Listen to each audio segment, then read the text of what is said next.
Thank you, dear heart, and welcome everybody. Glad you're with us. Glad we get this opportunity to have this conversation and draw out more and deeper understanding from the quantum realm and bring it into the realm of this world that we think we see outside of us, but is really inside of us, and thus the importance of the tool of forgiveness, so that when the world we see with our brain that we think we see outside of us has some form of turmoil in it, having that tool of forgiveness, being able to collapse the world that our brain generates and tap into the underlying truths of what's going on, are just, it's monumental to have that tool. And it certainly fills me with appreciation for the fact that we can literally drop into hidden parts of the mind and clean them up, literally cleaning out the root of the hostility and fear game that we tend to believe is so real and so outside of us, and to be able to drop into the truth of what's going on inside of us, owning and moving through those things, leave us with quite a gift. So, Miss Jeanie, before we move any further, do we have anybody in the phone queue with a hand up or anything happening in the chat room? There are no hands up and no questions in the chat room. So it's all yours. Awesome.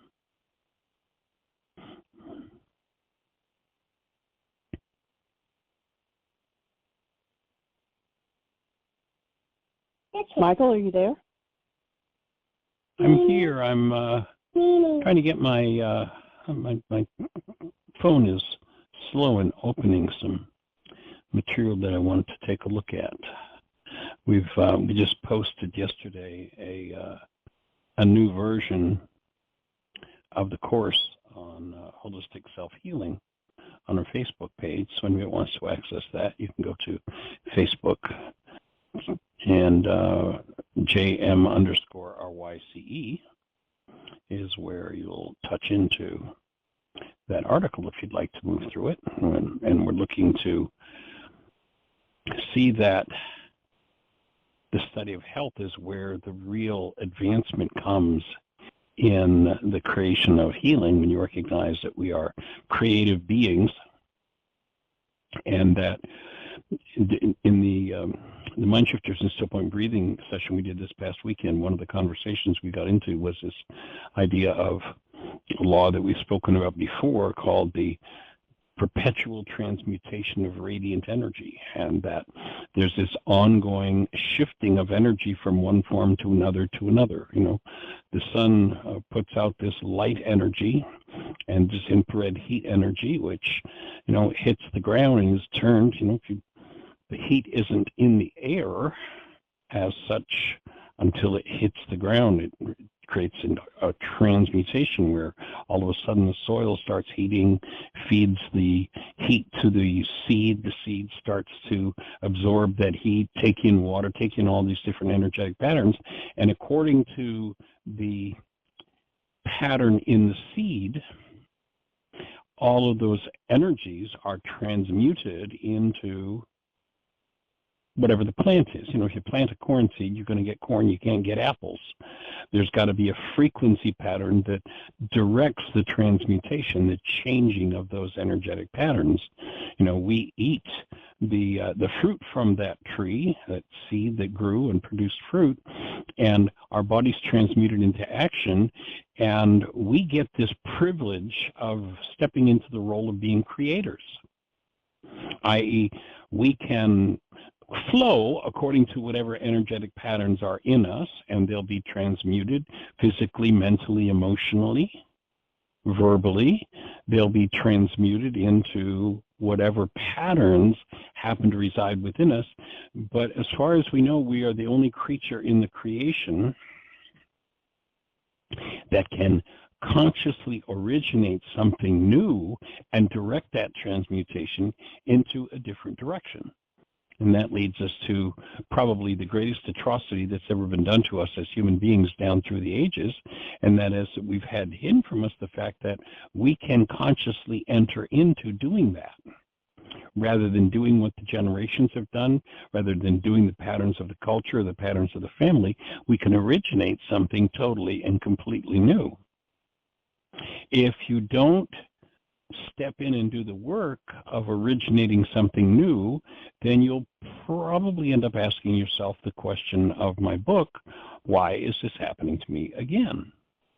And we either unconsciously transmute the energies that we take in and express them in a patterned way, the why is this happening to me again experience, or we can interrupt, we can remove the patterned energies that are in us, we can forgive, and shift the way that we produce the world that we get to participate in.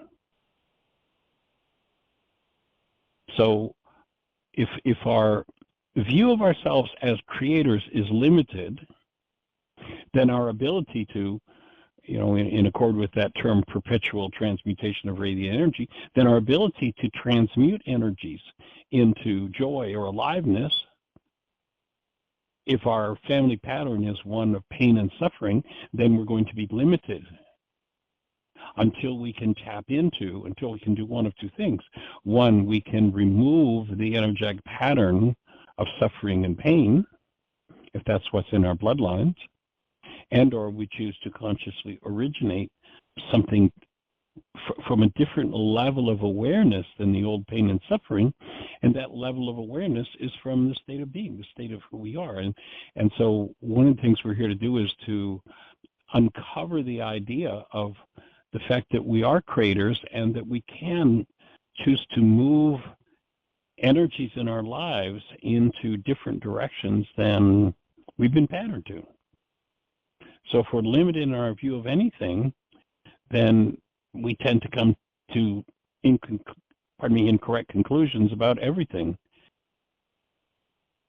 And the science admits that, 95% of the universe is made up of what they call dark energy or dark matter. In other words, we don't have a clue about what's going on in 95% of the universe. Yes, we see this massive universe, but what they're telling us is that there are these dark holes, dark matter, dark energy. And who knows what energy is there for us, available for us when we open to the light that is in us and begin to see differently.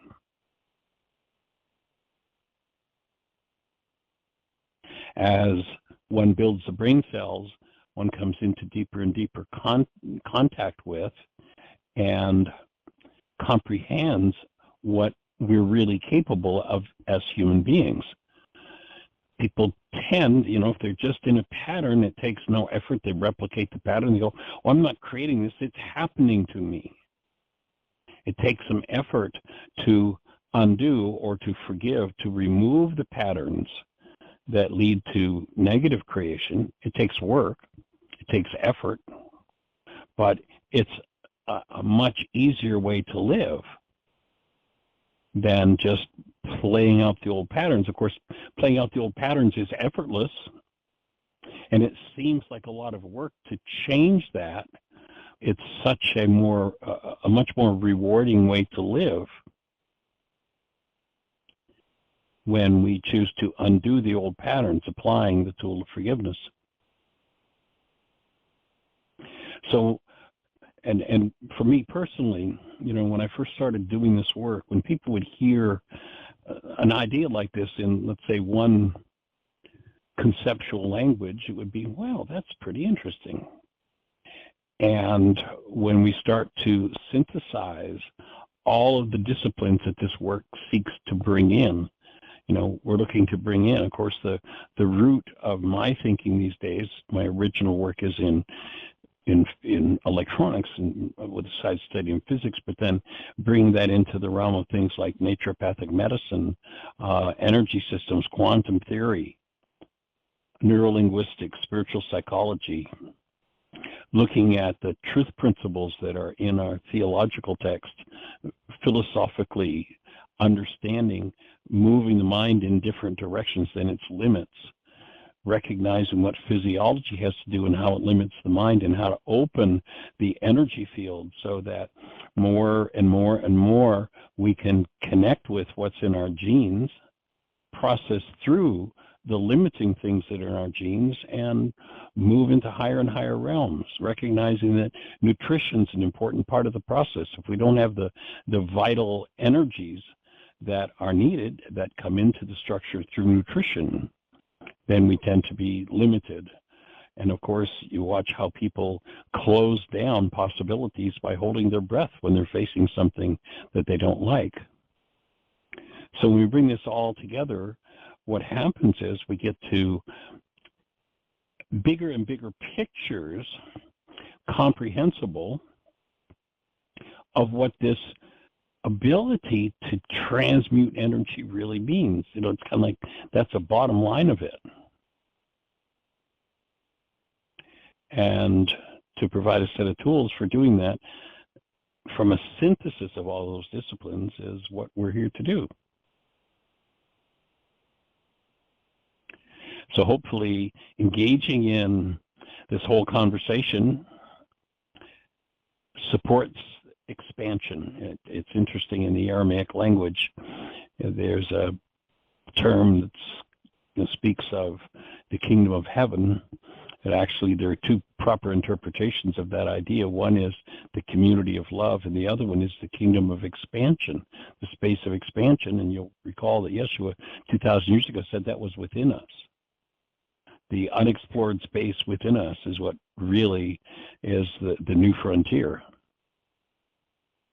And as you start to move into that study, more and more as you gather ideas from the ancient Aramaic language, it just starts to open up in ways that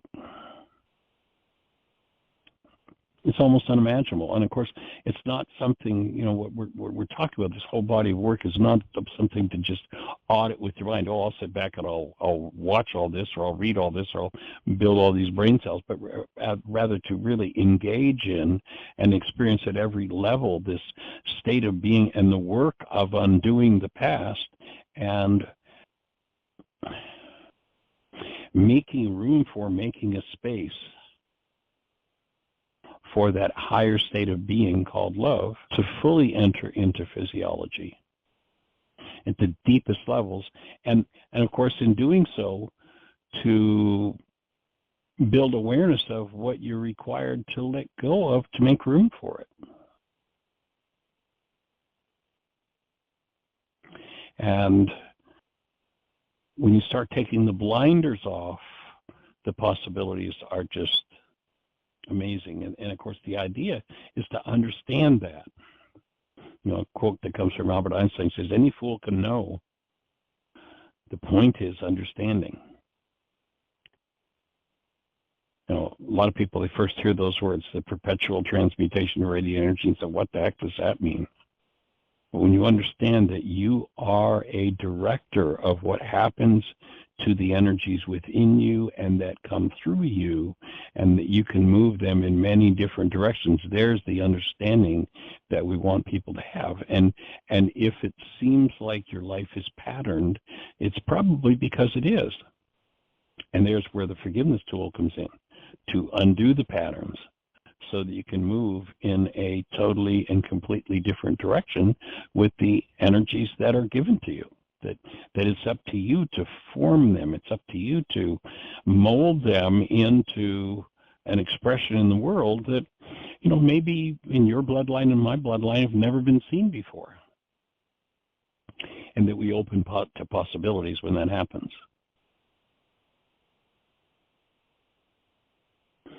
Now, one of the things that limits that synthesis is thinking that, oh, there's a conflict between one system or another. The fact is, I think it was, I'm not thinking of his name. Anyway, that we have the privilege of being separated by a common language.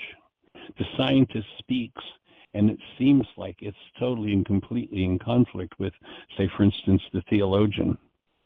But when you get down to the root of it, there's only one thing to talk about. There are many conceptual languages for talking about it. So it seems like if one conceptual language expresses a thought and another conceptual language expresses that thought differently, that they're about something different. But the truth is there's only one thing to talk about, and that's this world of energy. And there is no conflict when you get down to the underlying principles. When we, polish this lens of perception, when we bring correction to our perceptual capacity, then we're empowered to grasp the truth behind everything we perceive, everything that our brain generates as a visual, as a picture, as what we see. And then to recognize when those pictures, those constructs of the mind, those perceptions are false, perhaps because of generations of errant beliefs, cultural brainwashing,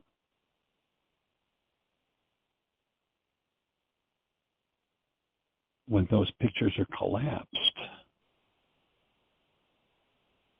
then we get to see what's true and bring that into that realm of understanding. So ultimately, each discipline, where, as I said earlier, you hear it in one language and all that's interesting, but when you hear it in several conceptual languages simultaneously, then there's a real opening, there's a real shift that occurs, and the possibilities just are endless. You end up with a truly holistic, or, the ancient teachings, they said holy, but holy doesn't mean down on your knees with your hands folded. It's a comprehension of the whole, an understanding of life.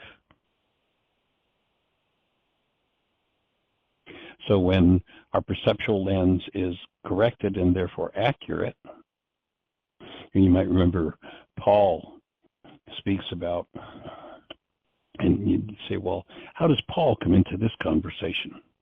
Wasn't he some kind of New Testament scholar or something? How does he come into this? But you hear him saying, we see as though through a glass darkly. He's talking about perception there. The mind, when it's tarnished by fear or hostility, distorts and destroys awareness of this sweetness of existence that's been handed to us.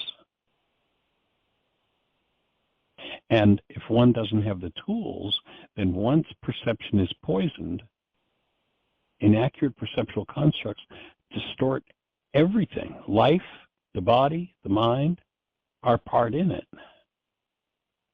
That mind delivers errant perception, and everything's tainted by the presence of that dis-ease energy, that energy that doesn't belong in the system.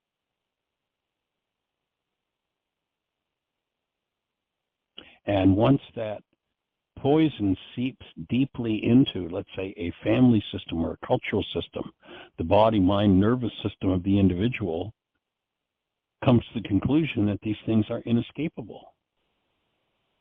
Because the mind that's structured with error in it twists what's hidden in itself into pictures that the mind convinces us about something outside of us. Of course, the fact that we're the ones who are feeling it, there comes a point you have to say, yes, I have been through this 87 different times with 42 different people. I'm the one that's feeling it. Maybe it's my glass darkly. Maybe it's my ability to perceive the world that's twisting things in a way that's in error. And all it takes for that to happen is for there to be a thought disorder in the mind.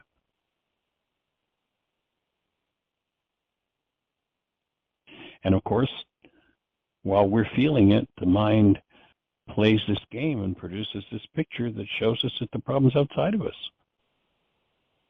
Actually convincing us that, oh yes, the problem's out there. Why are they doing this to me again?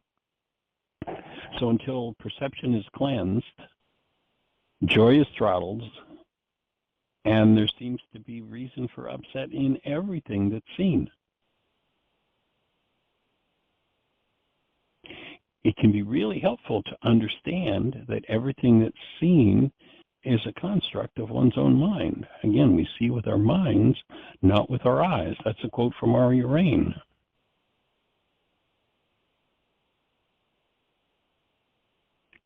And so to recognize that what we see is our own construct, there seems to be limitation or pain there, then one's going to have to drop inside of one's own internally generated perceptions for correction.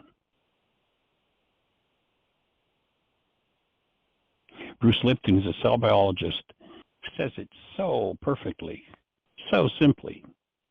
The moment you change your perception is the moment you rewrite the chemistry of your body. Perception and what we call chemistry, literally what we call chemistry, are simply analogs of each other. Different aspects of the same. So if there is hostility or fear-based perception, then in tissue, the place where that energetic pattern is stored, there is tissue distorted by hostility and fear. We call that disease, physical disease.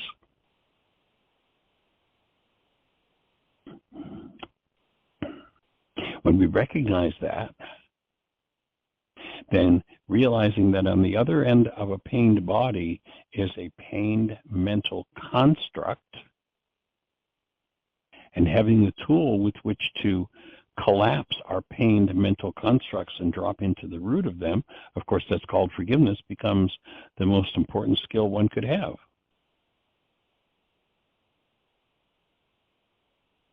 Habitual fear and or hostility-based perceptions, via this reducing valve we call the mind, we've lost contact with the actuality of life and end up living in an energetic desert.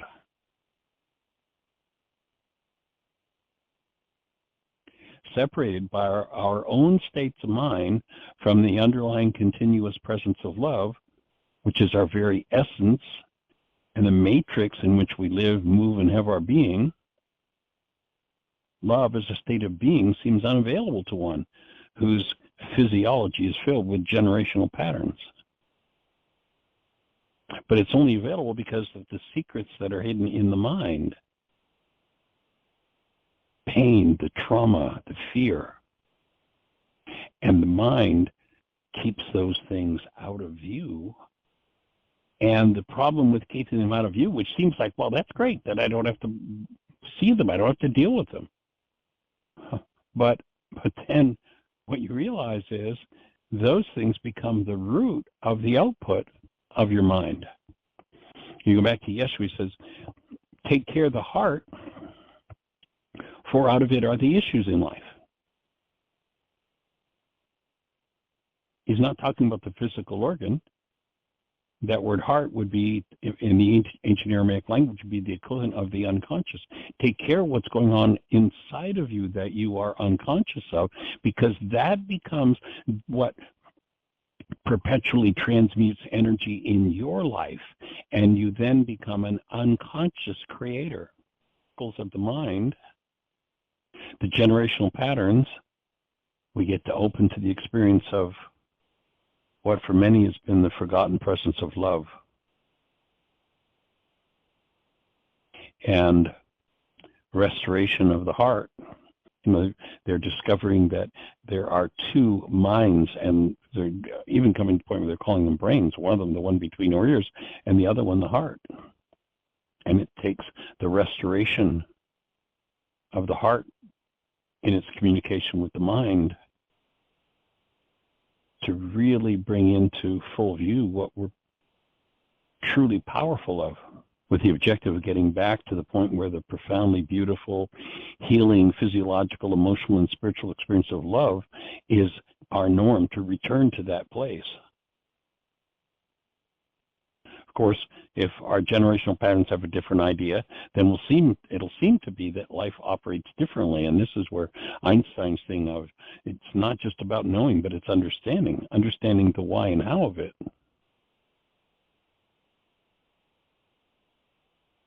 So the generational patterns must be rearranged, and that's where literally a whole lifetime of work begins.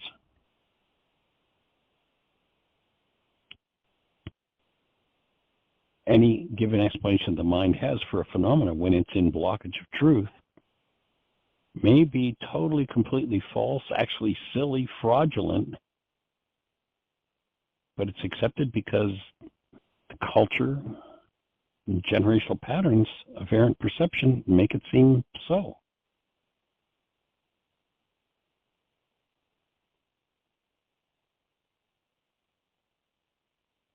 The mind generates a view of every event. We call it reality, perception. A view of every event. The data that the mind uses to produce its perception, its view, is corrupted. Then its constructs are likewise corrupt. There's a simple way in any event in your life to tell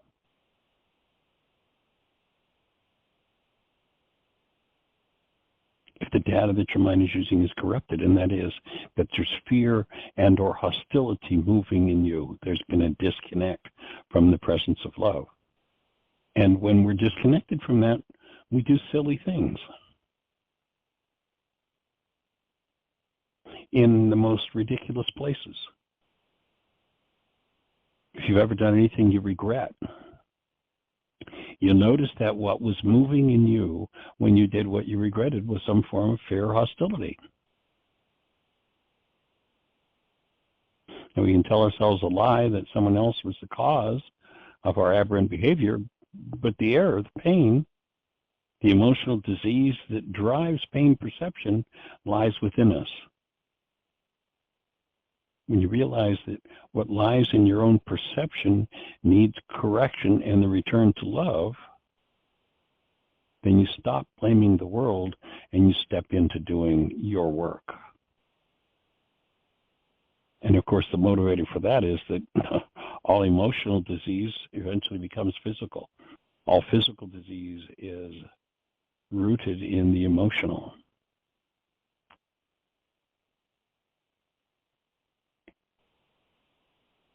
And so we're here to deliver the best we can an understanding of that, an understanding the physics behind each experience, what transmutes the energy that you're engaging in, prehend a set of principles based in truth rather than generational patterns of errant perception, which, by virtue of being born into the world,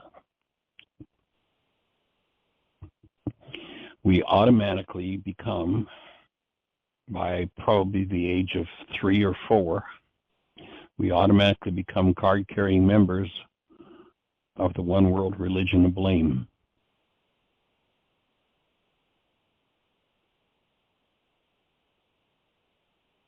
So there are many conceptual languages, many belief systems, which have been used to describe life.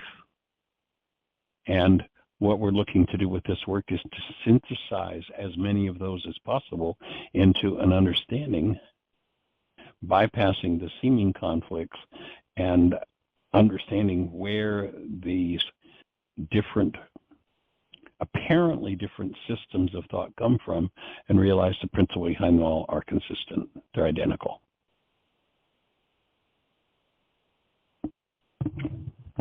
Einstein says it very well from the physics point of view.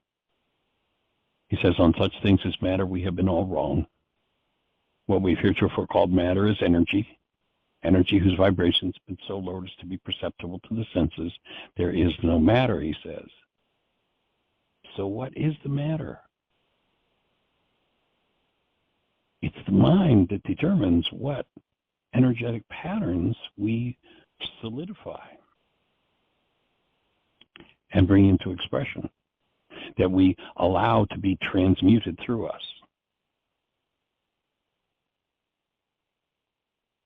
So the objective of this work is to bring the principles behind everything we experience into alignment with truth and develop a language framework to accurately describe the principles behind creation, behind our part in the creative process, behind all expressions of life.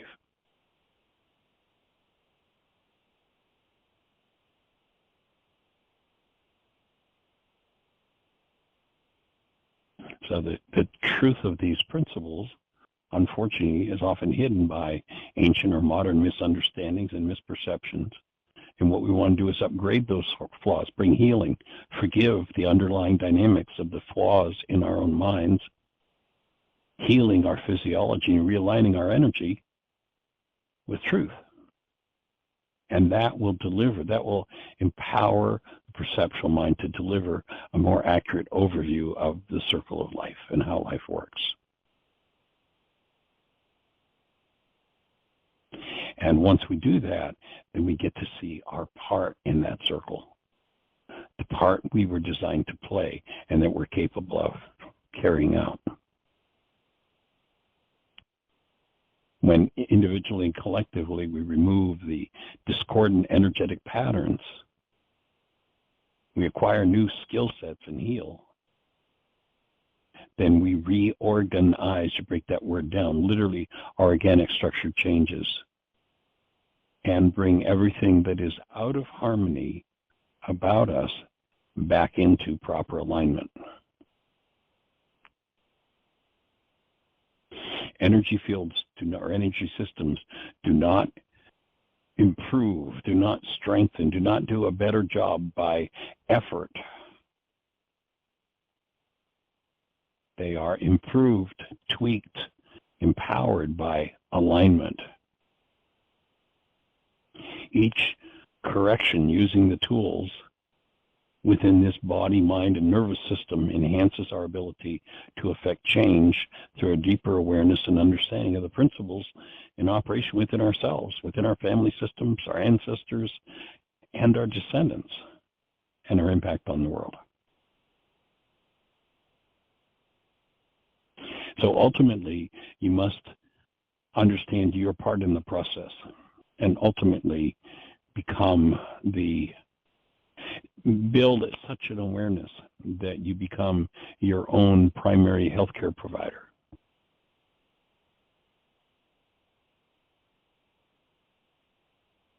It's interesting, Hippocrates, who's considered to be the father of modern medicine, says, if you're not your own doctor, you're a fool.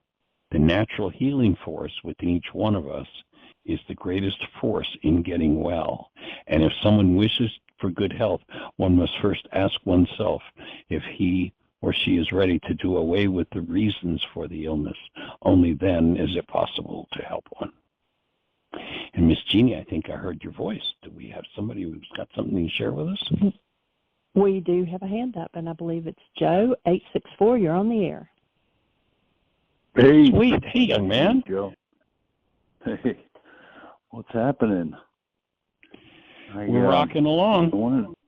Yeah, as usual. Sounds good. Actually, I thought you were recording. You were in such a voice there that just sounded, I don't know, rehearsed or just so. You've been doing this a long time, I guess, is the compliment. Been working at it for a little while. So what'd be on your mind, young man? What's on my mind is the idea of being an empath, or when someone shares with me that they're an empath, that they have felt or feel the way I feel. And okay, good. And I just remind myself of that this feeling that I may be interpreting is going through my filter. And I am interpreting it based on my experience. So when someone else says, well, I'm a highly sensitive person, I'm an empath, I can tell what you're feeling, or what's happening for you, I get a little like, okay, if that's what you believe, that's yours, and I respect, I honor your willingness to believe in that, and I would just caution myself as to somebody who says that, and I think, well, wait a second, understand that it is going through your filter, and your outcome or your interpretation is just that, it's yours, and you could be wrong. I'm with you 100%. That would be my take exactly. Yeah. And so, yeah. Go ahead. I don't see any fruit in doing that, because it's a guess. I mean, maybe you're right. Okay, and I think it's very empathetic and compassionate for me to say to you, Jeanie, or anybody, that I know how you feel, or I recognize that. Now I recognize I'm empathetic with regards to your situation, because I've experienced it too, or something similar. That's it. Yeah, I mean, it's not the reason I can see fruits in my work with you is because I've built those brain cells in me. But this empath thing, or highly sensitive person, where they seem to want to create this transcendent knowing, it's kind of this Edgar Cayce higher consciousness thing, which is like, okay, I'm not downplaying that. It's just that the plumbing or the electrical system that I'm working on, those, for lack of a better metaphor, the plumbing, the pipes, this is how it works for me. So, well, my take on the empath is that the way that when an empath says to someone, I feel your pain, I know what your pain is, my offering to that empath would be, you're in total denial. Right. If you are experiencing pain, Mr. or Miss Empath, it's because there's the energy of that pain in you. Now, it may be triggered by this other person who's also in pain. Person A emits an energy field just like the middle C tuning fork. Person B, the person who claims to be an empath, has an energy that matches, and that energy that matches responds within the empath. But the empath is in denial that what they're experiencing is their own, and want to play the game of, no, I'm experiencing yours. So an analogy might be, if I had a middle C tuning fork, let's imagine the middle C tuning fork is vibrating. I hit it on the desk and it's vibrating, and let's imagine, just for the sake of a metaphor, it was silver. And the empathic tuning fork, it's also a middle C, but it's blue. So the one I hit on the desk sets up a field. The second tuning fork has no choice. It's a resonance. There's an energy transfer. And in the blue tuning fork, the empath says, oh, I'm experiencing your pain, and it's blue. Because the second tuning fork, the empathic tuning fork, is blue. It says, oh, I'm experiencing your energy. Well, no, what's really happened is you've been triggered by my energy, but the blue that you're feeling is your own. Yeah. My take is it's another subtle form of denial. Now, there are people who've highly tuned themselves and can tap in, and they can distinguish. And you'll notice that oftentimes on the radio show, someone will call in, they'll give a description, and I'll offer, well, I get a sense that.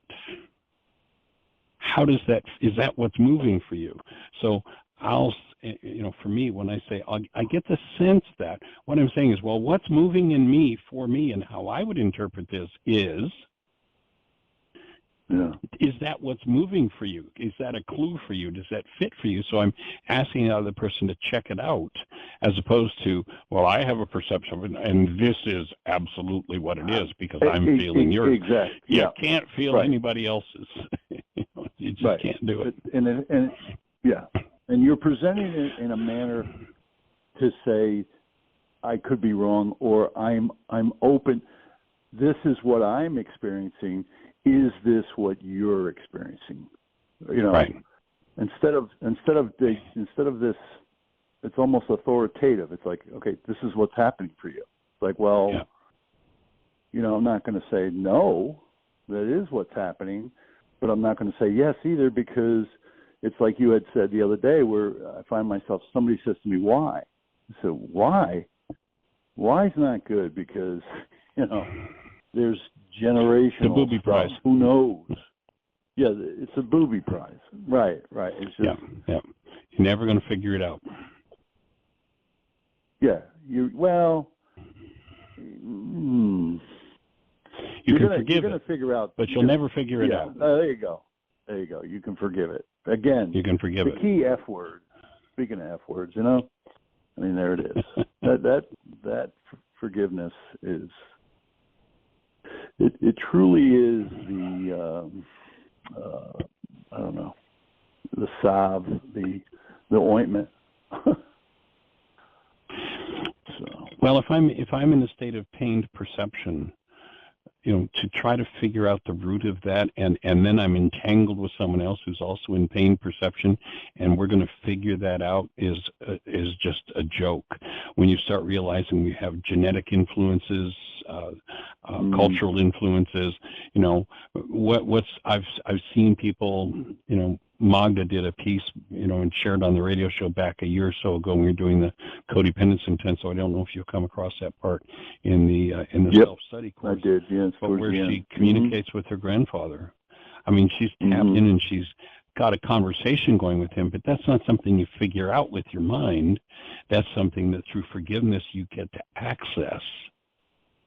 Okay, so and now, process Michael, right, you're tapping into something else here now, which I get confused about what you're saying here, because now we're saying that, or we're offering the idea that in this case Magda has this conversation with her grandfather. Right. And it is running through her filter, and so and therefore it has been influenced, jaded, or what we agree upon is that no, it is the channeling, Course in Miracles, that this material was channeled from nothing, the nothingness, to the somethingness, and here it is. Here's the information. So where am I then when I say, oh, gee, you know what? I've got to breathe into this, because I'm not going to deny or be in denial. It's just that I haven't developed, or I don't maybe have the capacity or the willingness to, or maybe I want to. Maybe I do want to develop that. And my question to you is that a developable, or is that a training? Is that something that the mind, can I buy that on Amazon? I don't think you buy it on Amazon, but you can work for it. One of the intensives that we do on occasion is intuitive development, where it's about developing the ability to tap into energetic patterns that are around us and come to a level of understanding of those energetic patterns. In that situation that Magda went through, is everything that Magda got there gospel truth that her grandfather said to her? I don't know. She doesn't know. But when she takes it as fodder for her process, her opening and her healing, monumental things happen. I don't have to stand in judgment of whether it was literally letter by letter. Sometimes people talk about, say, for instance, past lives. And that's one way of explaining what's happening. It could also be just the creative mind's way of presenting an issue that needs to be dealt with. So here, I'll put it in this way so that you can take it in and deal with it. So that we don't have to go to establishing gospel truth, but if I'll use it as the mechanism for doing my work and cleaning up my perceptual structure, which of course at the same time cleans up my physiology and my physical diseases, then I'm going to move forward in my life. But I understand. I hear the thing about the empath. I've watched people do that, and it's just total denial. No, these aren't mine. I'm feeling yours. It's like, you've heard me tell that old story, haven't you, about the woman who goes to the movie theater? Remember that one? At this point, it's really, it's not even funny anymore. I mean, it used to be funny. I can't feel anybody else's. But now. Well, it must be you're laughing. Yeah, that's because I just made a joke. Okay, there you go. In our relationship, I'm the funny one. Okay. There you go. Okay, you got it. I offer you the title. I crown you the funny one. Well, you got it. I'm in agreement with you. Okay. Amen. Okay. That's right. I'm empathic enough to get that truth about you. So. Very nice. Very nice. Touche. What fun. Touche, my friend. Yeah. And so, so in that type of circumstance, you deal with it.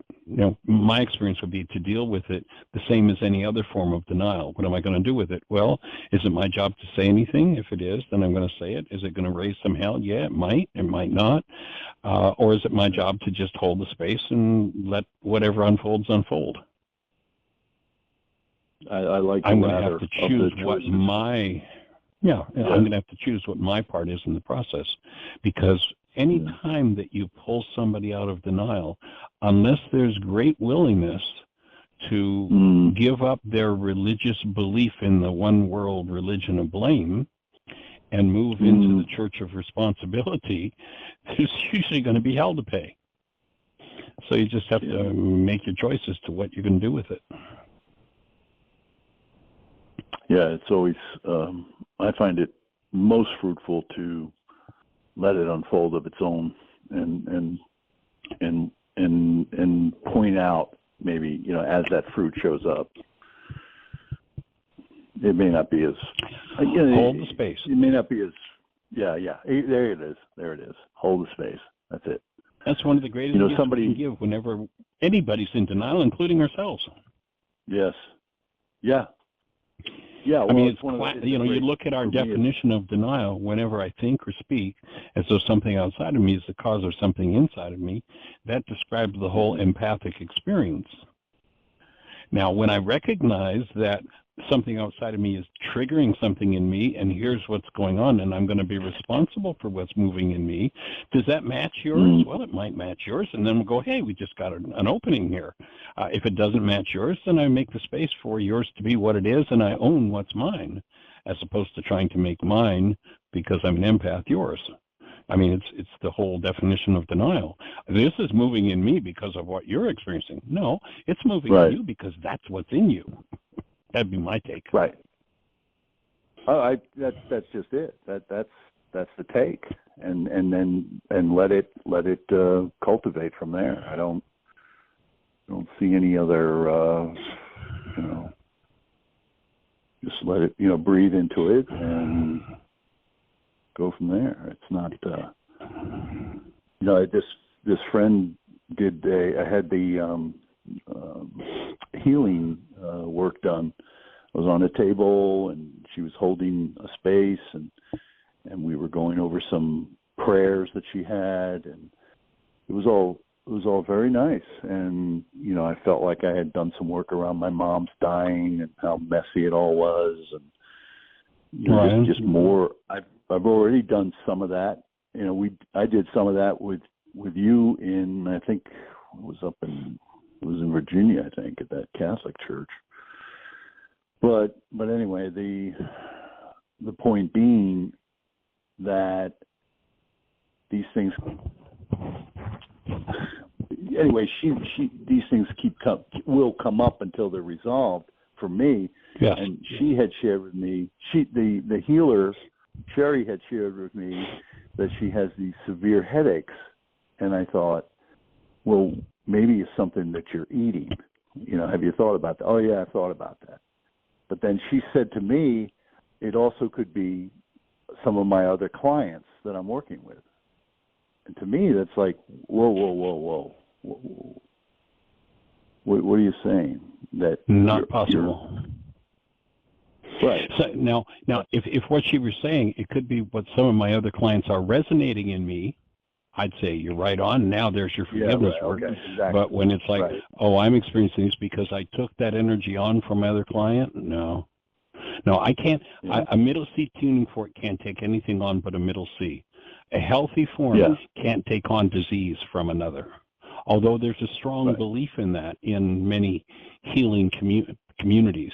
It's like, oh, after I take this horrible disease away from you, I have to go wash my hands and wash it off because it might stick to me. Yeah. It can only stick to me if there's resonance in me, and what I'm going to experience is the impact of what's resonating in me. But there is a lot of that in the healing, in many healing communities. At least that's been my observation. Sure. And that's confusing. That's confusing because, and or disturbing, I guess, is one way to put it.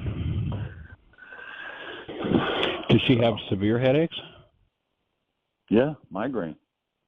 Really? Ouch. Yeah, I mean, why not look at a dietitian and at least take a look at it? And she just immediately said that, oh no, I think it's some of my other clients, or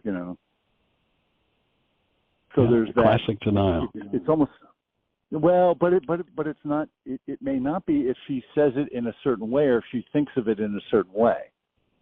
In other words, like you said, if she's saying that tuning fork over there is triggering my tuning fork over here, then I'm okay with that. That's a different conversation, right? That's an accurate conversation. Right. But if I'm having these headaches because of my other clients, for me that would be denial. I'd be saying to that person, well, so here's my offering. If they're putting out an energy, it's like the only way when I turn on my radio here that's multi-band, the only way I can listen to 900 on the AM dial is if I go to the AM dial. I can be on FM1, FM2, FM3, shortwave, longwave, CB band. I'll never find 900 because it can't enter that system. There's no resonance for it in any of those other bands. I have to go to the AM dial, and then I have to tune it to 900. Now, all of a sudden, oh, there's a radio station over there, 900, that's playing my favorite piece of rock and roll music, and now I can hear the rock and roll music through the radio. I can hear it because it's being played on from that radio station. Well, that's true, but until I can attune to it, it can't show up in here. Well, some people, what about gifts? Someone has a gift that they're, like Edgar Casey is an example that I've seen where you're like, oh, okay, this guy really, moved in this field of resonance to determine what was happening within someone else in their physiology. But I'll bet you never heard Edgar Casey say, and they're making me sick. Oh, right. So it's all energy. If I develop the skill, this is our work on intuitive development. When we do that intensive, we're helping people to learn how to tap into a different way to receive information from the world than through our five senses, and to interpret that information accurately. But I moved away from accurately the minute I said, and they made me so mad when they touched into that. Yeah, right. I can attune to and recognize, gee, I get this sense that there's a lot of anger in you. And I'll hand it back to that person and say, is that accurate? And they'll go, yeah, well, I've been dealing with that. Or, no, it doesn't seem to be any. Okay. Well, then if I'm getting the sense there's a lot of anger in there, then I'm going to need to look at what's going on inside of me when I forgive us. And I can only attune to something that I've got brain cells for, that I've been there, done that. Right. And there are two places from which I can experience that. One is been there, done that, worked through it, so I can be at peace and connected to love while I tap into the horror of that energy, if it's a horror energy. Yeah. That's one place. Sure. The other is I have the same horror in me, so now it's like explosion of horror. Yep. That's my work to do. But I never heard Edgar Cayce telling somebody how they were the cause of his disease, though he was able to attune and often very accurately read the energy system, tell what the energy system was saying, the same as if someone had verbally spoken it to him and he understood it correctly and fed it back to them. It's just another way of receiving information. I think that's what for me is okay, Joe, you can receive information and you can develop your intuition, and you can also work on healing the upsets or the misinterpretations that I have set up that cause that upset. Exactly. And the other thing you might do with this friend, if she's getting migraines that often, if she would like, and it's someone you know well enough that we can trust, I'd be happy. The Avicen is something that was made for originally. Oh, yeah. The fellow who designed it, he had a sister-in-law that had migraine headaches every day for 20 years. And he designed it for her, and that put an end to her headaches. So if it's something she'd like to try, we can set it up for her to test one out. Very good, sir. I appreciate it. All right, well, we're down to the last minute or so thank you, Joe, for your input and questions. I think that really opens a nice space to get a window into, and you are appreciated. Amen, brother. Thank you. Thank you, Jeanie. All right, lots of love. Take care. Bye-bye. Bless you. Bye-bye. Well, everybody, thanks for joining us. Have the best year yet of your eternal life. It is an awesome gift to give the world, and we can each source that energy and hand it to all the world, and whoever in the world is ready to receive it is going to get the benefit of it. What a gift to give. So